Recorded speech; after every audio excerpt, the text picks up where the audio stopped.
falling. That's right. Let's bring in Liz McDonald, Todd Horwitz, Keith Fitzgerald, and Eric Bowling, who's sticking around, God bless him. Let's, looks like fears of Brexit are coming back. Keith, let's begin with you. We kind of settled down after the shock of the vote wore off, but now we're seeing European markets take a step lower, and we're picking up some of that contagion here in the U.S.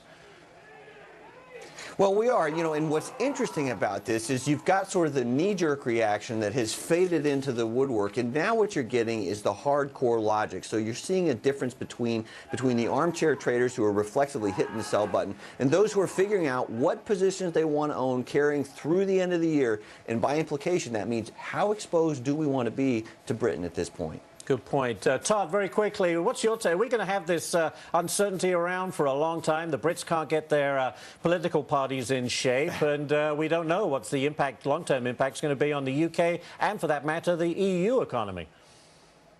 Good morning, Ashley. I think you're going to have a lot of volatility there, and I think that right now the government's running off of Twitter and social media because there's really nobody representing the country.